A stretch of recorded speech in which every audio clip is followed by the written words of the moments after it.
தூங்கினார் எவ்வாறு நானுவே கண்ணாடி முன்னின்று பார்த்து கொண்டேன். ஒன்றாக செய்திட ஒரு 100 நாடகம் ஒத்திகைகள் செய்து எதிர்பார்த்திருந்தேன்.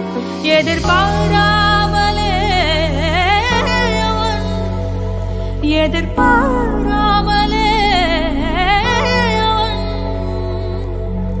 பின்னிருந்து வந்து என்னை பம்பரமாய் சுழற்றி விட்டு உலகுண்ட பெருவாயில் எந்தன் வாயோடு வாய்ப்படித்தாய்.